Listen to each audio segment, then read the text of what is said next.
If you're pregnant with twins who have twin-to-twin transfusion syndrome, blood is passing from one twin to the other.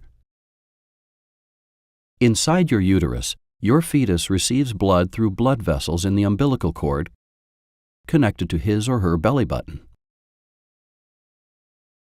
The other end of the umbilical cord is attached to the placenta, a temporary organ inside your uterus.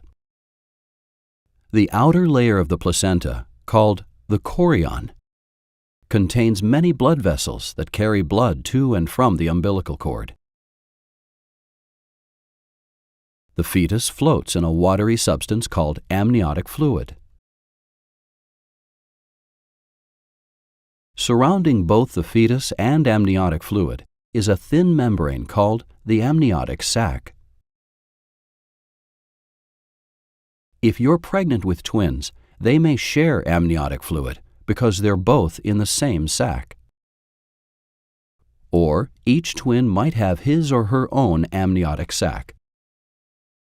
These twins may each have their own placenta. Or they might share a single placenta.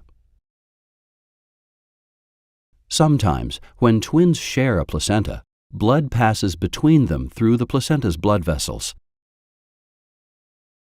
This rare condition is called twin-to-twin transfusion syndrome, or TTTS.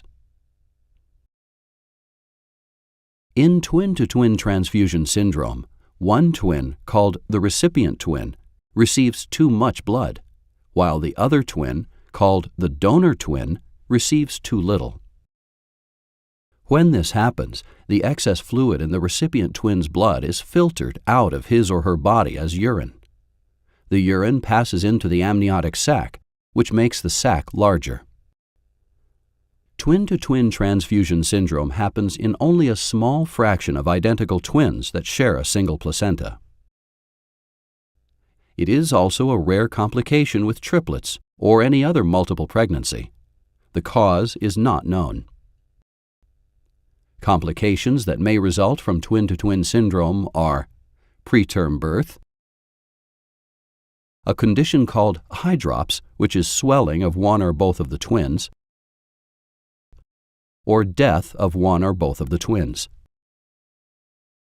In addition, one or both twins may develop cerebral palsy or other brain impairments after birth. Treatment options for twin-to-twin transfusion syndrome include reduction amniocentesis, selective laser ablation, or selective cord coagulation. If you have reduction amniocentesis, a needle will be used to drain fluid from around the twin with excess amniotic fluid. This procedure may need to be repeated. During selective laser ablation, the blood vessels that allow blood to pass between the twins will be sealed off with a laser. If you have selective cord coagulation, one of the umbilical cords will be closed off with electrical current or a laser. This is performed when laser ablation is not possible, or when one of the twins is not expected to survive. If you have a concern about twin-to-twin transfusion syndrome in your pregnancy, seek care at an experienced tertiary center. Your obstetrician may be able to provide you with a referral.